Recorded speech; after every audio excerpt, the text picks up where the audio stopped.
भाग्य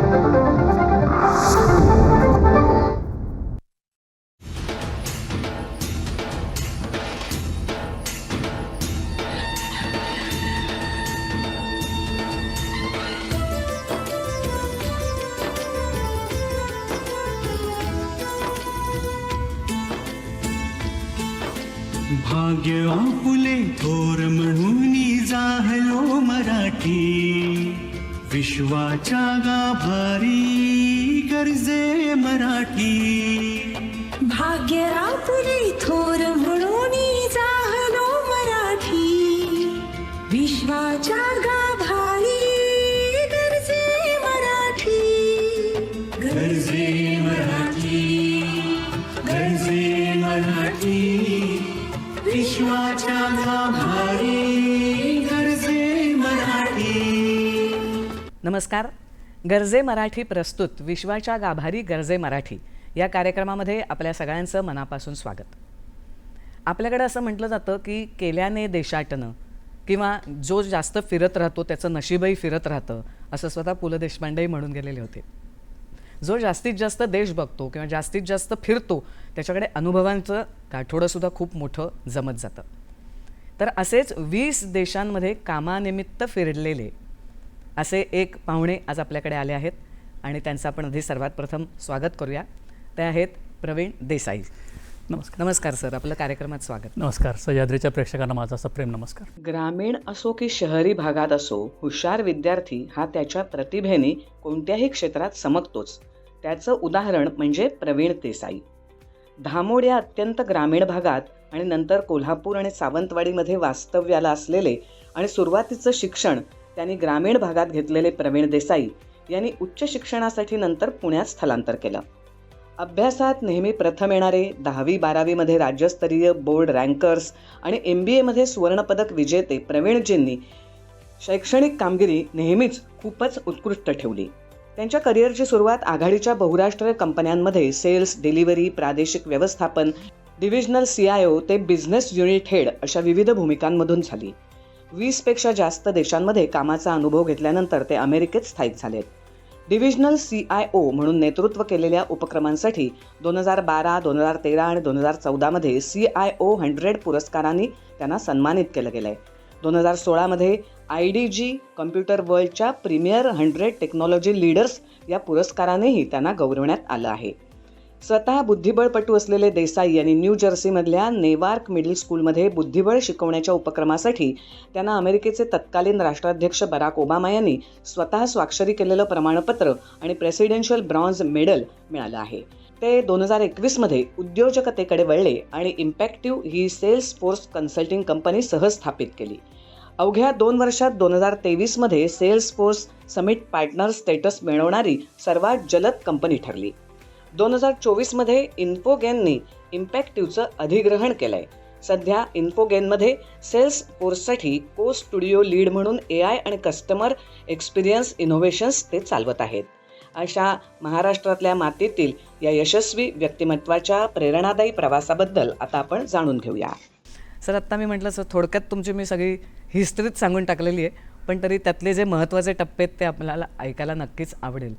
तर ग्रामीण भागामध्ये शिकत असतानाच तुम्हाला हे कसं जाणवलं की आपण आता काहीतरी वेगळं करूया किंवा वेगळ्या क्षेत्रामध्ये आपण जाऊया? खरं सांगायचं झालं तर माझं बालपण अत्यंत खूप साधं गेलं. वडिलांची बदलीची नोकरी होती, पाटबंधारे खात्यात इंजिनियर होते ते. अच्छा. त्यामुळे दर 2 वर्षांनी कुठेतरी बदली व्हायची आणि बहुतेक वेळा ती अशा ठिकाणी व्हायची तिथे मेन शहर पण नसायचं. हां. इनफॅक्ट माझी पहिली दुसरी आत्ता मला आठवते धामोड नावाच्या एका गावात झाली. ते तुळशी धरण राधानगरीच्या जवळ आहे तिथे. हां, कोल्हापूरजवळ.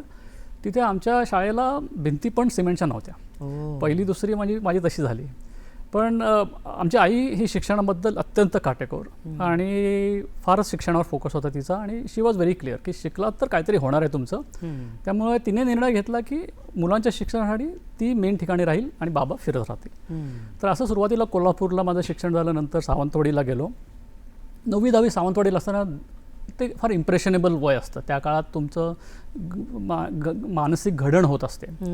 तर सावंतवाडीचा माझ्यावर फार मोठा प्रमाणात प्रभाव पडला. मी तुम्हाला एकच गोष्ट सांगतो.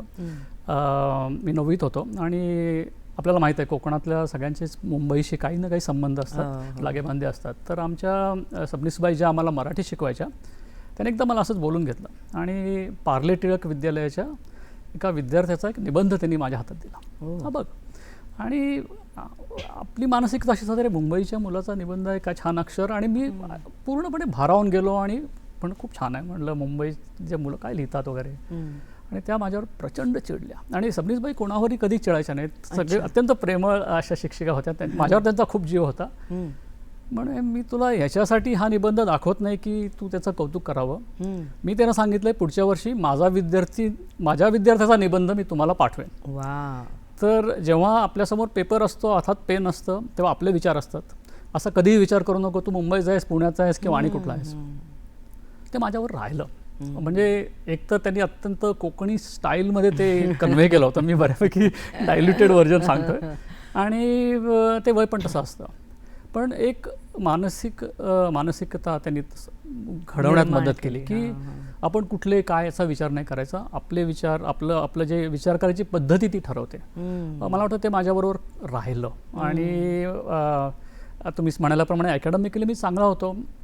बऱ्याच वेळेला आपल्याला असे लोक म्हणतात, मलाही म्हणायचे की हा पुस्तकी किडा आहे, अकॅडमिक स्कॉलॅस्टिक एक्सलन्स हा थोडाफार कधी कधी कमी पण लेखला जातो. पण माझ्या दृष्टीने त्याचा दुसऱ्या प्रकारे परिणाम झाला. जेव्हा आपण एखादं ध्येय गाठायला मागे लागत असतो, बोर्डात येणं किंवा मार्क पडणं, तुमचा खूप फोकस असतो, तुम्ही फार प्रिसिजनने काम करायला लागता. म्हणजे 98 मार्क पडणे आणि 100पैकी 100 मिळणे, त्यातल्या शेवटचे 2 मार्क मिळवायला खूप घासायला लागतं. तर दॅट प्रिसिजन आणि एक प्रकारचं एक ऑब्सेशन लागतं. तशीच मुलं तसं असेल तरच होतं, बोर्डात जाऊ शकतात. तर हां, तर ते मला त्यावेळी मला वाटतं मुंबई पुण्यातली मुलं बोर्डात खूप असायची आणि एकत्र बोर्ड होता आमचा तरी तेव्हा. आणि मी तरी बोर्डात आलेला माणूस बघितला पण नव्हता. आणि आम्ही त्या काळात लागोपाठ दोन जण आले सावंतवाडीतले, आणि त्याचा फार माझ्यावर पुढे, म्हणजे ती जी घडण तयार झाली त्याचा मला पुढे फार फायदा झाला. बरोबर. पण मग तुम्ही तिकडून म्हणजे कॉलेज ऑफ इंजिनिअरिंग असेल, SP कॉलेज असेल आणि सिम्बॉयसिस, म्हणजे पुण्याला आपण विद्येचं माहेरघर म्हणतो, पण पुण्यातल्या तिन्ही अतिशय प्रतिष्ठित संस्थांमध्ये पुढचं शिक्षण घेतलं, तर त्याचा तुमच्या आयुष्यावर काय परिणाम झाला? खूप. पहिली गोष्ट मला आईबाबांनी सांगितलं होतं की तू बोर्डात आला तर तुला पाठवू पुण्यात. आणि पुण्यातली दुनिया एकदम रंगीबेरंगी होती, फार वेगळी, राईट. आणि सर्वात महत्त्वाचे म्हणजे हॉस्टेलमध्ये राहायला सुरुवात झाली. म्हणजे स्वातंत्र्य मिळालं, पण आईच्या हातचं खाणं मिळणं बंद झालं. स्वतःचे कपडे स्वतः धुण्यापासून अशी छोटी मोठी कामं, आणि बाहेर तुम्ही एकटे असता तेव्हा सगळे अनुभव चांगले नसतात. पण that was all made up by friends. मला खूप चांगले मित्र मिळाले. खूप पुण्यात तशी खूप वेगवेगळ्या महाराष्ट्राच्या वेगवेगळ्या भागातनं मुलं शिकायला येतात आणि खूप शार्प असतात, हुशार असतात.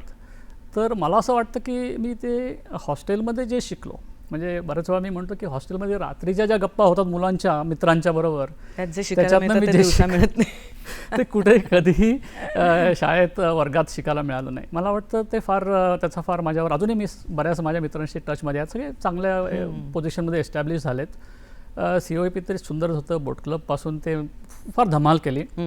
मोस्ट इम्पॉर्टंटली जुगाड कसा करायचा, म्हणजे इंजिनिअरिंग चांगल्या अर्थाने how to get things done. कारण टेक्नॉलॉजीमध्ये, इंजिनिअरिंगमध्ये सगळं होतं तसं म्हणजे ठरवलेलं असं होत नसतं, गोष्टी चुकतात. पण how you recover from that, ते मला वाटतं COEPमध्ये शिकलो. सिम्बॉयसिसमध्ये पण मॅनेजमेंट तरी शिकलो, पण सर्वात महत्त्वाचं म्हणजे मला माझी जीवनसाथी मिळाली. तर असंच एक फिरोदिया करंडकमध्ये आमची टीम पार्टिसिपेट करत होती, एकांकिका. आणि तिथे पण आवड होती तुम्हाला? नाही, मी नव्हतो, मी प्रेक्षकात होतो. अच्छा. पण एक मुलगी छान डान्स करत होती आणि मला भावली एकदम आवडली. आणि करंडकाचं आमच्या टीमने जिंकलं असं सिम्बॉयसिसने. आणि मी जाऊन तिला म्हटलं, काय भरतनाट्यम छान केलं. आणि एकदम पुणेरी ठसक्यात उत्तर आलं, ते भरतनाट्यम नव्हतं, ते कथ्थक होतं. तर म्हणजे पहिल्या बॉलला तुम्हाला LBWचं अपील झाल्यावर जो तुमचा चेहरा होतो तसा माझा चेहरा झाला. पण मला वाटतं पर्सिव्हिअरन्स किंवा जे काही राहिलं, म्हणजे कंटिन्यू करत राहिलं परसू, आणि इव्हेंच्युअली ती माझी जीवनसाथी झाली. आणि तिचा कायम मला सपोर्ट. म्हणजे कॉलेजने हे पण तुम्हाला म्हणजे आयुष्यातलं एक खूप मोठं अचिव्हमेंटच झाली. गोल्ड मेडल मिळालं, पण हे सोनं जास्त महत्त्वाचं होतं. पण मग व्यावसायिक आता तुमच्या करिअरची सुरुवात नेमकी कशी झाली? आणि तुम्ही मोठ्या मोठ्या MNC मध्ये आधी नोकरी केलीत, तर बरोबर. तो अनुभव कसा आहे? हां, तर म्हणजे MBA झाल्यानंतर सुद्धा माझी मानसिकता सुरुवातीला नोकरी करण्याचीच होती, टू बी व्हेरी ऑनेस्ट. म्हणजे माझ्या बरोबरच्या काही लोकांनी बिझनेस करायचा विचार केला होता, पण मी नव्हता तसा विचार केला, टू बी व्हेरी ऑनेस्ट. आणि जेव्हा तुमची अकॅडमिक करिअर चांगली असते तेव्हा तुम्हाला खूप चांगल्या संधी मिळतात, कारण चांगल्या कंपनीज त्यांना चांगले लोक पाहिजे Placement पण असतात, येतात. चांगले टॅलेंट हवं असतं. आणि जेव्हा तुम्ही हायली प्लेस असता तेव्हा दुसरी गोष्ट होते की जे बिझनेस लीडर्स असतात त्यांचं मेंटरिंग तुम्हाला चांगलं मिळतं. बरोबर आहे. म्हणजे मी सांगतो, मी थर्मॅक्समध्ये होतो, मॅनेजमेंट ट्रेनी होतो, पण आम्हाला RD अगांबरोबर एक्सपोजर मिळालं.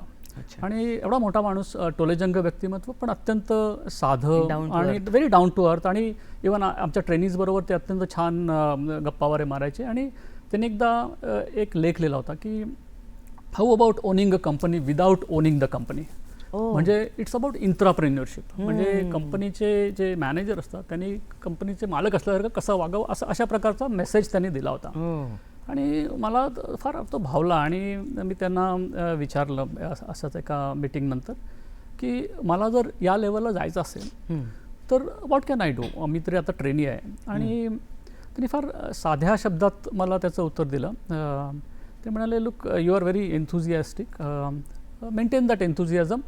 whenever company asks you for something, raise your hand, and that will take you wherever you want. आणि मला ते काही गोष्टी लक्षात राहतात. हे मला वाटतं 95-96 म्हणजे आपल्याला आता जे येतंय तेच करत राहूया, आनंदात राहूया असं नाही. तर मी ते लक्षात ठेवलं. आणि मी असे रोल घेतले बहुतेक वेळा की त्या रोलचं तुमच्या कामाशी डायरेक्ट लिंकेज पाहिजे. म्हणजे तो सक्सेसफुल झाला तर त्याचं क्रेडिट तुम्हाला मिळालं पाहिजे. जोखीम असते, फेल झालं तर तुमच्यावर ते डेबिट पण येतं, पण ती रिस्क घ्यायची. बरोबर. दुसरी गोष्ट, मी लोकेशनली फ्लेक्झिबल राहिलो. पुण्यातच राहायचं, भारतातच राहायचं असं अजिबात ठरवलं नाही. कुठे चांगली संधी मिळेल तिथे जायचं. मी त्यामुळे भारतात तरी काम केलंच, पण मिडल ईस्ट, आफ्रिका, मी इव्हन म्यानमारमध्ये गेलो होतो कामानिमित्ताने. 20 देशात तुम्ही हो गेलात हो हो. म्हटलंच मी. आणि वेगवेगळ्या देशात तुम्ही काम करता त्याचा खूप फायदा होतो. आणि खूप शिकायला मिळतं वेगवेगळ्या लोकांकडनं, नेत्यांकडनं, आपल्या लिडर्सकडनं. अनुभवाने पण समृद्ध होतो आपण. आणि last but and very important is, जेव्हा आपण एखादा रोल घेतो, एखादा जॉब पत्करतो, तुम्ही कोणाबरोबर काम करता ते फार महत्त्वाचं आहे. तुमची टीम, तुमचं लीडर्स. कारण लोकांकडनं तुम्ही जेवढं शिकता कॉर्पोरेटमध्ये तेवढं पुस्तकातनं नाही शिकताय. बरोबर आहे. आणि मी हे 3 प्रिन्सिपल्स कायम ठेवले आणि कंटिन्युअसली इम्प्लिमेंट केले. म्हणजे त्यामुळे मला वाटतं तुम्ही इंट्राप्रेनरकडून एंटरप्रेनरकडे नंतर वळलात, तर तो तुमचा इंट्राप्रेनरकडून एंटरप्रेनरकडे येणारा प्रवास आहे, तो आपण जाणून घेऊया. पण त्याआधी घेऊया एक छोटासा ब्रेक.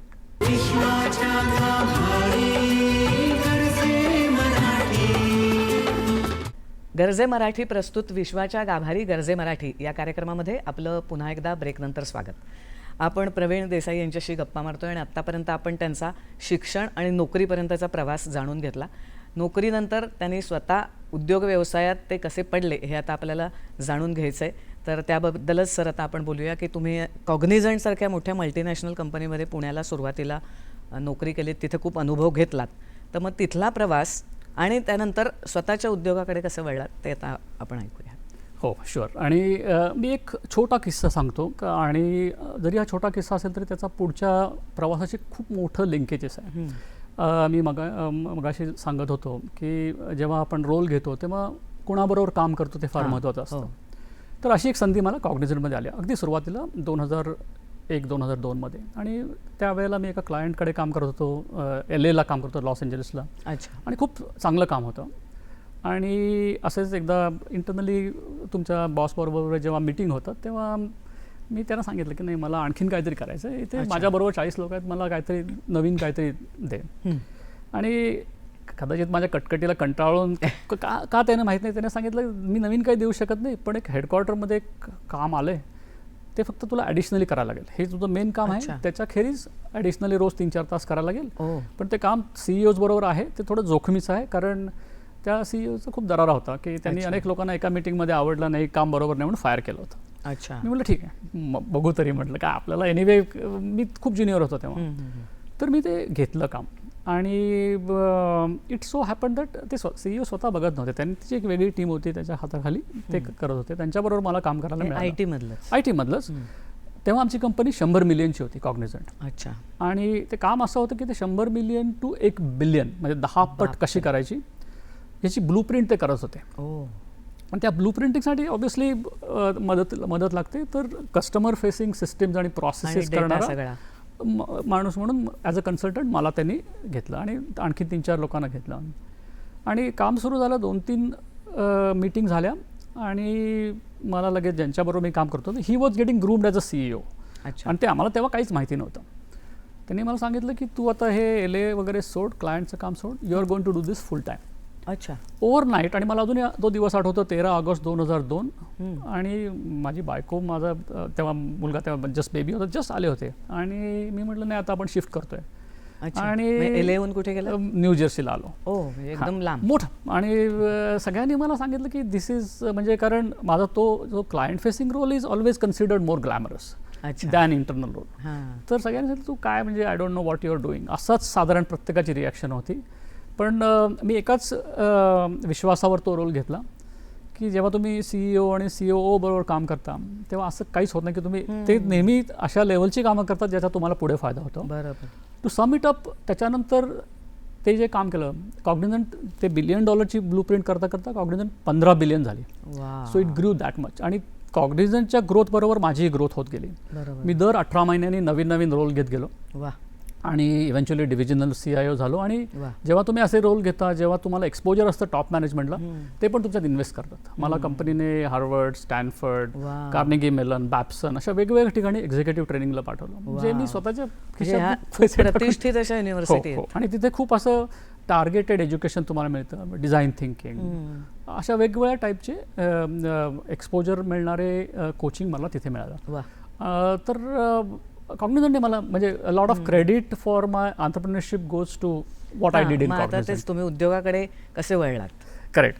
तर हे सगळं चांगलं चाललं होतं. I was very happy. मी व्हाईस प्रेसिडेंट झालो होतो, डिव्हिजनल CIO होतो. ते 2016 साल होतं. अच्छा. आणि तेव्हा स्टार्टअप इंडिया वगैरे मोठ्या प्रमाणात सुरू झालं होतं आणि सगळीकडे खूप हवा होती इंडिया आणि खूप चाललं होतं. आणि एक चॅलेंज आमच्याकडे नेहमी होतं, जेव्हा वेन यू रन IT, मोठ्या कंपन्यांमध्ये इनोव्हेशन फारसं होत नाही. अच्छा. इनोव्हेशन नेहमी छोट्या कंपन्यांमध्ये होतं आणि ते मोठ्या कंपन्या घेतात. आणि मोठ्या कंपन्यामध्ये कॉम्प्लेसन्सी, ब्युरोक्रसी कायम असते. तर ॲज अ लीडर तेव्हा मी एक इनिशिएटिव्ह लॉन्च केला, त्याला NGT 16 म्हणायचो आम्ही. It was an initiative to create a startup culture within our group. Okay. तर आम्ही काय केलं, एक ग्लोबल कार्निवल टाईप लॉन्च केला. त्यात वेगवेगळ्या स्टार्टअपच्या फाउंडर्सना बोलवणं. इंडियातल्या की अमेरिकेतल्या? इंडियातल्या. अच्छा. कारण आमचं मेन इंडियात होतं सगळं. कॉग्निझंटचं मेन बेस इंडियात होता. बरोबर. मेन इंडियातलं होतं. काही अमेरिकेतल्या लोकांनी ॲड्रेस केलं, पण primary base was India. Thought leaders, innovators, academician. 2 दिवस पूर्ण सगळे त्याच्यात न्हावून निघाले होते. आणि ॲज अ होस्ट मी त्यांच्याबरोबर खूप वेळ घालवला. आणि दॅट क्रिएटेड दॅट स्पार्क, म्हणजे चिंगारी म्हणतात ना. कारण स्टार्टअप त्यांच्याबरोबर मी बोलत होतो. बऱ्याच लोकांचं असं होतं की मी पण नोकरी करत होतो. मी 2-3 तरी नोकऱ्या गेल्या होत्या आणि त्यातून त्यांनी स्टार्टअप सुरू केली होती. आणि त्यांचा जर्नी वॉज व्हेरी इन्स्पायरिंग. मला वाटतं जेव्हा मी NGT संपून परत गेलो तेव्हा आय हॅड डिसाइडेड की आता आपण कॉर्पोरेटमध्ये आपण जे काय करायचं ते केलंय, आता हे केलं पाहिजे. मोठ्या पदापर्यंत पोहोचलोय, हे केलं आता. म्हणजे ह्याच्या पुढे आणखीन एखादं प्रमोशन घेऊन काहीच फरक पडणार नाही, एंटरप्रेन्योरशिप केली पाहिजे. मग माझी चक्र सुरू झाली, कुठे करता येईल. कारण so many things can be done. तुम्ही प्रॉडक्ट करू शकता, वेगवेगळ्या सर्व्हिसेस करू शकता, प्लॅटफॉर्म करू शकता, कुठे बिझनेस करायचा त्याचा शोध सुरू झाला मग.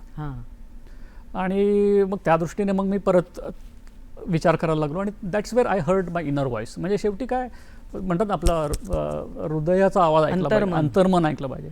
I went back to CRM. कारण तोपर्यंत ॲज अ CIO मी सगळं करायचो, पण माझी सुरुवात CRM पासून झाली होती. आणि CRM म्हणजे कस्टमर रिलेशनशिप मॅनेजमेंट, राईट. म्हणजे एखादा बिझनेस असेल तर त्या कस्टमर्सचा सगळा डेटा, त्यांचं बिहेवियर पॅटर्न, हे सगळं मॅनेज करून त्यांना टार्गेटेड मार्केटिंग, सेलिंग करता येईल.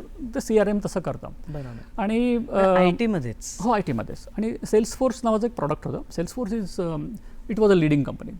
It was at that time $15 billion company. Fortune 500 मध्ये होती. Number 1 in CRM. CRM म्हटलं की त्यांचं नाव नंबर 1 होतं. तर मी सेल्सफोर्स प्रॅक्टिसला ट्रान्सफर घेतली. अच्छा. Living a very glamorous CIO job. आणि तेव्हा पण बऱ्याच लोकांनी भुवया उंचवल्या, कारण CIO हे फार मानाचं पद असतं. खूप तुम्हाला सगळीकडे बोलवतात आणि वेंडर्स चांगलं तुम्हाला ट्रीटमेंट खूप चांगली मिळते. सेल्सफोर्समध्ये माझा हवा तेवढा चांगला रोल नव्हता त्यांच्याकडे, कारण त्यांनी सांगितलं की फक्त डिलिव्हरीचा रोल आहे ते, आणि डिलिव्हरी मॅनेजर टिपिकली काय करतात, जेव्हा कस्टमर्स तुम्हाला मिळतात, काय प्रॉब्लेम आले तर ते डिलिव्हरी मॅनेजर्स बघतात, किंवा की पूर्ण कस्टमरला डिलिव्हरी द्यायची आणि त्याच्यात काही प्रॉब्लेम आले तर ते एस्केलेट होतात लीडर्सना. तर माझं काम ते होतं आणि थोडे तेव्हा चॅलेंजेस होते.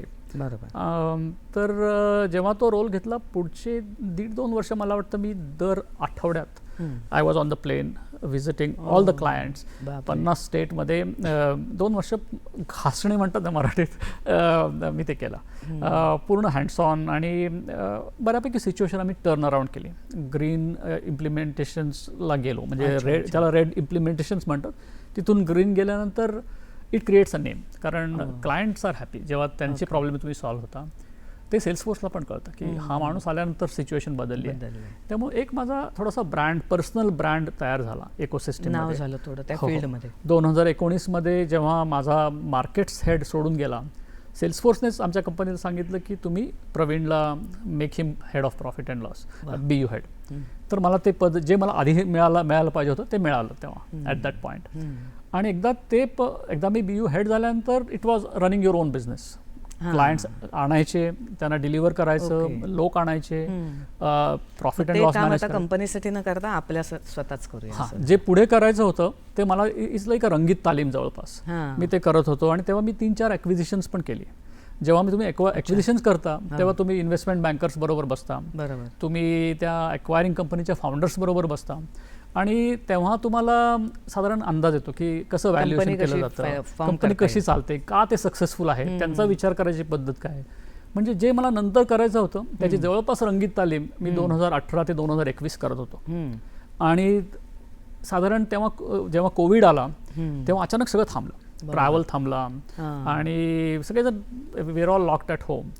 तेव्हा मला मग ते जे विचार होते ते एका बिझनेस मॉडेलमध्ये ट्रान्सलेट करायला वेळ मिळाला. मग तेव्हा आम्ही ते ॲक्च्युली रेव्हेन्यू मॉडेल, कस्टमर्स कसे ॲक्वायर करायचे, कन्सल्टंट्स कुठून आणायचे, प्रॉफिट कसा होईल, मग तो कुठे पुढे त्याचा वापर करायचा, ते पूर्ण 5 वर्षाचं मॉडेल तयार केलं.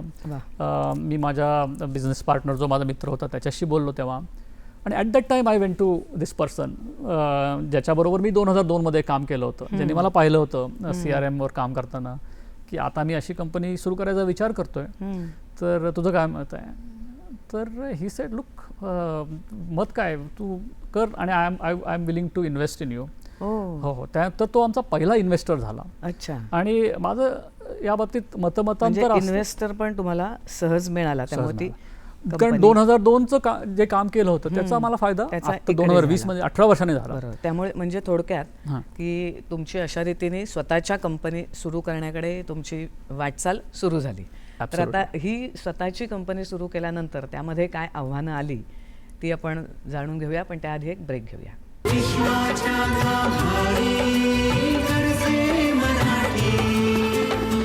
गरजे मराठी प्रस्तुत विश्वाच्या गाभारी गरजे मराठी या कार्यक्रमामध्ये आपलं पुन्हा एकदा स्वागत. आपण प्रवीण देसाई सरांशी बोलतोय. तर सर, आता आपण तुमच्या स्वतःची उद्योग तुम्ही जो सुरू केलात त्याच्यापर्यंत आलो होतो. तर ह्या इम्पॅक्टिव्हची नेमकी सुरुवात कशी झाली, ती अमेरिकेतच रजिस्टर झालेली आहे, भारतात पण त्याचं काम चालतं आहे, तर त्याविषयी आता सांगा. हो. जेव्हा तुम्ही एखादी कंपनी सुरू करता, सर्वात महत्त्वाचं म्हणजे की त्या कंपनीचं कल्चर, ह्याच्यावर आमचा पहिल्यापासून फार एम्फसिस होता. आणि आमचं एक तत्व होतं की एम्प्लॉईज फर्स्ट. सो इनफॅक्ट आम्ही आमचा चीफ कल्चर ऑफिसर बाकी कोणालाही रिक्रूट करायच्या आधी त्याला रिक्रूट केला. So that was a big deal for us. आणि दुसरी गोष्ट म्हणजे जेव्हा आम्ही रिक्रूट केले लोक, ऑब्व्हियसली आमची कोर फाउंडिंग टीम हे ज्यांनी आमच्याबरोबर काम केलं होतं, जे मला ओळखत होते, माझ्या पार्टनर लोक तेच होते. पण जेव्हा आम्ही मेन टीम रिक्रूट करायला गेलो तेव्हा आम्ही एक गोष्ट लक्षात ठेवली की we bet on the youth. म्हणजे आमच्या कंपनीतलं ॲव्हरेज एज इज लाईक 25. तर आणि ह्याच्यामागचे आमचा जो विश्वास होता की आम्हाला असं वाटतं की जेव्हा तुम्ही यूथना संधी देता, आणि आमचं प्रिन्सिपल होतं ते डॅनियल पिंकचं जे मास्टरी, ऑटोनॉमी आणि पर्पज. आमचं मेन कमिटमेंट त्यांना यूथसाठी अशी होती की तुम्ही आमच्या इथे या, आम्ही तुम्हाला सेल्सफोर्समध्ये मास्टरी मिळवायला मदत करतो. आम्ही तुम्हाला शिकवू तर शिकवूच, पण त्याच्यात तुम्हाला एक्सलन्स मिळेल आणि त्याच्यासाठी तुम्हाला पूर्ण फ्रीडम देऊ. ऑटोनॉमी म्हणतात. म्हणजे तुम्ही जे काही ट्रेनिंग कराल त्याचा खर्च कंपनी उचलेल. तुम्हाला nobody will be question about leaves. किती सुट्ट्या ट्रेनिंगसाठी करायच्या असेल तर त्या घ्या. आणि तिसरी गोष्ट आम्ही केली की अलॉंग विथ इम्पॅक्टिव्ह आम्ही इम्पॅक्ट फॉर गुड नावाचा एक वेगळा ग्रुप केला. आणि आम्ही सांगितलं की आम्ही कंपनीची 1% इक्विटी, 1% प्रॉफिट आणि 1% टाईम सगळ्यांचा, माझ्यापासून ते ऑल द वे, हे फक्त giving back to the society. या एकाच कामासाठी करू, 1% देऊ आम्ही. आणि मला वाटतं जेव्हा तुम्ही अशा पर्पजने लोकांना इन्व्हाइट करता, बोलवता, it creates a different kind of a glue that shaped our culture. म्हणजे एकतर यंग त्यांना पण स्वतःच असल्याची भावना हो, एनर्जी लेवल सॉलिड असते. आणि सगळ्यांनाच जेव्हा तुम्ही समाजासाठी काही करता तेव्हा फरक पडतो. तर that created a great culture. दुसरी गोष्ट आम्ही काय केली, 80% लोकांना आम्ही जी इक्विटी असते सगळ्यांना काही त्याच्यात भागीदार करून घेतला. म्हणजे कंपनी जशी ग्रो होईल तसं तुमची पण वेल्थ वाढेल. That is a big deal. आणि तिसरी गोष्ट केली की तुम्ही सांगितल्याप्रमाणे जेव्हा ग्लोबल ऑफिसेस आम्ही लॉन्च केली, US प्रमाणे आम्ही केमन आयलंड्सला एक ऑफिस तयार केलं. आणि केमन आयलंड्स इज लाईक 4 तास flight from US time zone, eastern time zone, पण ब्रिटिश टेरिटरी. तुम्ही 7 वर्ष तिथे राहिला की तुम्हाला ब्रिटिश पासपोर्ट मिळतो आणि टॅक्स नाही आणि US चा पगार. इमॅजिन 24 वर्षाच्या मुलाला तुम्ही हे सांगितलं की तुला सेल्सफोर्सवर काम करायला मिळतं, US चा पगार, टॅक्स फ्री, आणि you are living in a paradise. चांगले एम्प्लॉईज तुम्हाला मिळाले. फक्त आम्ही काय सांगितलं की फक्त पहिल्या 10% लोकांना, टॉपच्या 10% लोक जातील तिथे. हे आम्ही क्लायंट्सला काम आवडलं पाहिजे, क्लायंटनी तुम्हाला ऍक्सेप्ट केलं पाहिजे. त्यामुळे आता तुमचं नेमकं काम त्याच्यात म्हणजे काय चालतं? हां, तर मी सांगितल्याप्रमाणे सेल्सफोर्स हा CRM प्लॅटफॉर्म आहे. तर कंपनीज जेव्हा मार्केटिंग कॅम्पेन करतात, म्हणजे तुम्हाला जेव्हा ईमेल्स येतात किंवा SMS येतात, किंवा तुम्ही कुठल्याही कंपनीला कॉल करता की माझी डिलिव्हरी झाली नाही, शूज चुकीचे आले, तर ते कॉल सेंटरचे जे कॉल घेणारे असतात ते जे सॉफ्टवेअर वापरतात ज्याच्यात तुमचा डेटा येतो. As soon as Praveen calls की अरे प्रवीणचे शूज आज डिलिव्हरी झाले नाहीत, बाय द वे प्रवीण दर 2 महिने शूज घेतो, तर they can convert that call into okay ठीक आहे साहेब, तुमचा हा शूज फ्री देतो, पण आमची नवीन लॉन्च होते, नवीन सिरीज लॉन्च होते. तर Salesforce sales, service, marketing, commerce हे सगळं एकत्र जोडणारं सॉफ्टवेअर आहे, एक प्लॅटफॉर्म आहे तो. आणि जेव्हा कंपनीज तो प्लॅटफॉर्म विकत घेतात, it's a very expensive platform. तो इम्प्लिमेंट करायला बराच वेळ लागतो आणि it's an after sale service पण द्यायला लागते, कन्सल्टन्सी लागते त्याला. म्हणजे return on Salesforce investment is a big issue. म्हणजे ते प्रॉडक्ट पण देता आणि त्याच्यानंतरचं पण सर्व्हिस. तर आमची कंपनी त्याच्यावर फोकस करते की प्रॉडक्ट क्लायंट्सने घेतलं की त्याच्यावर त्यांना return on their Salesforce investment हे आमचे कन्सल्टंट देतात, की त्यांना ते ॲडवाईस करतात कसं इम्प्लिमेंट करावं, इम्प्लिमेंट करायला मदत करतात, पोस्ट इम्प्लिमेंटेशन सपोर्ट देतात. आणि आम्ही स्वतः क्लायंटच्या CXOs बरोबर बसून त्यांना दाखवतो. मला ह्याच्यातच एक विचारायचं होतं की तुम्ही भारतात पण आता सुरू केलं, इथे पण बऱ्याच जणांना रोजगार देत आहे, तर थोडंसं IT क्षेत्र अमेरिका आणि भारताची तुलना केली तर काय वाटतं, कुठे आहे आपला देश आणि अमेरिका? आता as far as services sector is concern, right, बऱ्यापैकी लेवल प्लेइंग फील्ड झालं आहे. कारण भारतातनं काम करणं हे इट्स मेनस्ट्रीम, सगळ्यांनी ॲक्सेप्ट केलेलं आहे. आपल्या इथं टॅलेंट चांगलं आहे सगळं. आता India is main stream on that. कुठे आपल्याला आणखीन प्रगती करायला लागेल ते म्हणजे आपले स्वतःचे प्लॅटफॉर्म्स किंवा ब्रँड्स, ते अजून तेवढे नाही आहेत. आपण सर्व्हिसेसमध्ये आहोत, पण सर्व्हिसेसमध्ये आपण किंग आहोत. आणि आपलीच मुलं अमेरिकेत जाऊन शेवटी त्या IT कंपन्यात आहेत. इव्हन आम्ही जेव्हा क्लायंट्सकडे जातो, जेव्हा क्लायंट्समध्ये क्लायंटच्या साईडचे लोक असतात ते पण आपलेच लोक असतात. हो. बहुतेक वेळा आपण मी CIOशी बोलतो ते भारतातच तिथे गेलेले असतात. त्यामुळे आपलं सर्व्हिसेसमध्ये आपण खूप चांगल्या प्रकारे प्रगती केली आहे. सेक्टर आपला भारताचा खूपच पुढे जातोय. आता नेक्स्ट फ्रंटियर इज आता AI आलंय. AIचा वापर करून आपण how we go in to the next one, त्याला एस्कर्व नॅव्हिगेशन म्हणतात, ते केलं पाहिजे आपल्या देशाने. आणि आय एम शुअर आपल्याकडे टॅलेंट खूप आहे, डिजिटल नेटिव्ह यूथ आहे. सर आता एवढं सगळं तुमचं ऐकलं, तुमच्याकडनं असं मला अनुभव पण ऐकायला आवडतील काय? तुम्ही एखादं प्रॉडक्ट बनवलंय ITचं आणि एक चांगला अनुभव आलाय, किंवा काहीतरी अपयश आलंय आणि तो आम्हाला एक टाकायला लागला बाबा, मी इम्पॅक्टिव्हचाच सांगतो अनुभव. आम्ही सुरुवात केली होती आणि ॲज आय टोल्ड की आम्ही खूप जोरात सुरुवात केली होती. आम्ही 40-45 लोक डायरेक्ट रिक्रूट केले होते. आणि जेव्हा आपण बऱ्याच वेळेला पेपरवर मॉडेल करतो वर्सेस ते ॲक्च्युली जाऊन मार्केटमध्ये विकायला लागतो, थोडासा फरक असतो त्याच्यात. बरोबर. तर आमची बरीचशी ॲझम्पशन्स ती तेव्हा आम्हाला वाटलं की, कारण आपला एक थोडा ओव्हर कॉन्फिडन्स म्हणा किंवा कंपनीत जेव्हा तुम्ही काम करत असता, ते टायटलचा एक इगो असतो. आपल्याला वाटतं की नाही, सगळेजण आपल्याला मान देतात, ते तुमच्या टायटलला मान देत असतात. अच्छा. तर जेव्हा तुम्ही स्वतः बाहेर जाता, स्वतःवर फक्त स्वतःच्या नावावर जाता, गोष्टी एवढ्या पटपट होत नाहीत. आणि बहुतेक स्टार्टअप्सचा तो प्रॉब्लेम असतो. पहिल्या सुरुवातीलाच out of the gate they stumble. तर आमचं पण जवळपास तसं झालं. आम्हाला 6 महिने पहिला कस्टमर मिळाला नव्हता. अरे बापरे. आणि कॅश कमी कमी होत जाते ना, ते रोज दर आठवड्याला मी बघतोय पेरोल कॅश कमी होत जाते. आणि ते एक मोठं आव्हान होतं. आणि तेव्हा आम्ही बरेच वेगवेगळ्या प्रकारे विचार करून आणि म्हणजे 6 महिने काम मिळालं नसलं तरी तुम्ही चलबिचल झाली नाही? चलबिचल नाही झालं. आम्ही तो वेळ वेगवेगळ्या IP तयार करण्यासाठी इन्व्हेस्ट केले. म्हणजे आम्ही वेगवेगळ्या IPच्या आयडियाज तयार केल्या, ॲक्सेलरेटर्सच्या आयडिया तयार केल्या आणि ते आमच्या लोकांना ते काम देऊन ते करून घेतलं. त्याचा मला पुढे फायदा कामात ठेवलं. हो हो हो, ते फार आवश्यक असतं, नाहीतर मोराल डाऊन होतं. बरोबर. आणि त्याच्या चांगले पण काही काही परिणाम होतात. म्हणजे माझाच एक पार्टनर आणि he is almost like my younger brother, Rishi म्हणून आहे, तो आला माझ्याकडे 5-6 महिन्यांनी की जर असं आपल्याला अजून क्लायंट मिळालं नसेल तर मी पगार घेत नाही पुढच्या महिन्यापासून. आणि मी म्हटलं नको बाबा, असं नको करू, कारण तू संसारी माणूस आहे, इतकी वाईट सिच्युएशन नाही, विल मॅनेज इट. पण ह्याच्यातनं हे पण कळतं की आपल्याबरोबर जे आहेत ते खूप कमिटेड आहेत टू द कॉज. तर मला वाटतं हे एक आव्हान वर्सेस त्याच्यातनं चांगलं येणं, ते पण मला. आणि अपयश ही यशाची पहिली पायरी आहे असं पण आपण म्हणतो. एक्झॅक्टली. त्यातनं पण आपण काहीतरी शिकत असतो. ॲब्सोल्युटली. तर सर, तुम्ही गरजे मराठीलाही त्यामुळेच कनेक्ट झालात. मला वाटतं तुम्ही बुद्धिबळ सुद्धा स्वतः खेळता आणि शिकवता सुद्धा. आणि त्याचं मला वाटतं अमेरिकेचे तेव्हाचे राष्ट्राध्यक्ष बराक ओबामा यांच्याकडून सुद्धा तुम्हाला सर्टिफिकेट मिळालं आहे. म्हणजे आपलं काम करता करता काहीतरी एक वेगळी सुद्धा सामाजिक बांधिलकी जपताय तुम्ही. आणि त्यामुळेच मला वाटतं गरजे मराठीसारख्या सामाजिक संस्थांशी सुद्धा तुम्ही सगळेजण कनेक्ट होताय आणि give it back to the society. आपल्या देशाला, आपल्या मराठी मातीतल्या मुलांना काहीतरी द्यावं अशा इच्छेने काम करताय. हे पण खूप मोठं आहे की नुसतंच तुम्ही स्वतःची प्रगती करत नाही आहात, तर त्याबरोबर आपण ज्या समाजात राहतो त्याचा पण विचार करता. तर गरजे मराठीशी तुमचा कनेक्ट, आणि त्यामुळे गरजे मराठीमुळे तरुणांशी कनेक्ट आलाय. आता तुम्ही भारतात पण कंपनी सुरू केली, तिथे एवढे सगळे यंगस्टर्स अपॉइंट केलेत. तर तरुणांना तुम्ही जाता जाता काय सांगाल आणि गरजे मराठीविषयी काय सांगाल? पहिल्यांदा गरजे मराठीविषयी ऑब्व्हियसली आनंदजी आणि त्यांच्या टीमने हा एक खूप छान प्लॅटफॉर्म तयार केला आहे.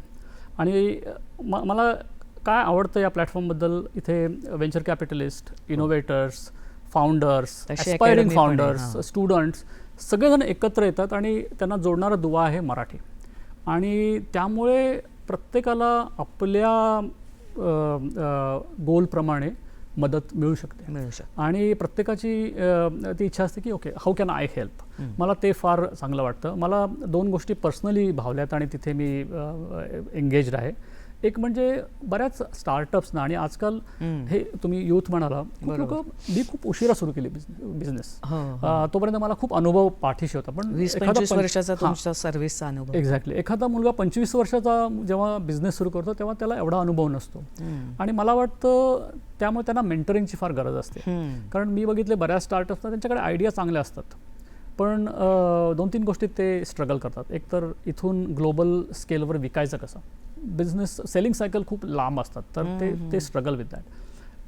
दुसरी गोष्ट, स्केल कशी करायची कंपनी. म्हणजे सुरुवात केली, 2 वर्ष चांगली गेली, 2 ते 5 तेव्हा कशी स्केल करायची, तिथे ते स्ट्रगल करतात. आणि talent, technical talent is fickle, ते टॅलेंट रिटेन कसं ठेवायचं. या एरियामध्ये मी मेंटरिंगवर फोकस करतो. मी बऱ्याच स्टार्टअप फाउंडरशी बोलतो, एंजल इन्व्हेस्टिंग करतो, ते एक करतो. दुसरं म्हणजे मी आणि माझा जिल्हा. मी तुम्हाला सांगितलं, मी सावंतवाडी, कोल्हापूर जिल्ह्यातनं 2 तरी उद्योजक आपल्याला तयार करायचे. मी स्वतः त्या एरियातनं पुढे आलो आहे आणि मला फार इमोशनल कनेक्ट वाटतो. तर मी डेफिनेटली त्या एरियामध्ये पण एंगेज्ड आहे आणि I am hoping that I will make some difference eventually. म्हणजे सर, तुम्ही स्वतः उच्च शिक्षण म्हणजे चांगलं शिक्षण तर घेतलंच, तुम्ही स्वतः टॅलेंटेड असल्यामुळे 10वी-12वीच्या बोर्डाने ते शिक्कामोर्तब केलं की तुम्ही हुशार आहात. आणि स्वतःचं शिक्षण घेतल्यानंतर अमेरिकेत गेल्यावर माणूस नोकरीत छान सेटल होतो की आता आपल्याला मोठं पद आहे, CIO सारखं आरामात राहूया. तर तसं न करता उद्योगात शिरलात, ते पण अमेरिकेत, आणि आता भारतात त्याची उपकंपनीसुद्धा सुरू करून इथेही ते काम म्हणजे भारताला विसरला नाहीत तिकडे गेलात. नाही, अजिबात नाही. सगळं लक्ष आपण म्हणतो तसं घार हो, हिंड ते हो. आकाशी, तिचे हो. लक्ष पिल्लांपाशी, तसं भारतावर तुमचं लक्ष असतं. तर हे पण सगळे गुण तुमचे तरुणांनी घेण्यासारखे आहेत की आपण जरी भरारी घेतली तरी आपलं जमिनीकडे पण लक्ष असायला हवं. तर तुमच्या स्वतःच्या इंडिव्हिज्युअल प्रवासातून सुद्धा ह्या मुलाखतीतून तरुणांना बरंच काही शिकता येईल, नुसताच सल्ला नाही तर. आणि तुम्ही तुमचा स्वतःचा पर्सनलही सगळा जीवन प्रवास आम्हाला सांगितलात आणि इथे आलात, त्याबद्दल मनापासून धन्यवाद. थँक्यू सो मच या वाहिनीवर मला बोलवल्याबद्दल आणि माझे अनुभव शेअर करण्याची संधी दिल्याबद्दल. I enjoyed the conversation. तुमची ही जी कंपनी आहे ती आणखीन मोठी होऊ दे आणि जास्तीत जास्त मराठी तरुणांना त्यातनं रोजगार उपलब्ध होऊ दे, अनुभवाची संधी मिळू दे, अशीच अपेक्षा मी व्यक्त करते. या भागात आपण देसाई सरांशी बोलत होतो. आणखी अशाच एका वेगळ्या उद्योगामध्ये असलेल्या उद्योजकाशी पुढच्या भागात गप्पा गोष्टी करूया. या भागात इथेच थांबूया. नमस्कार.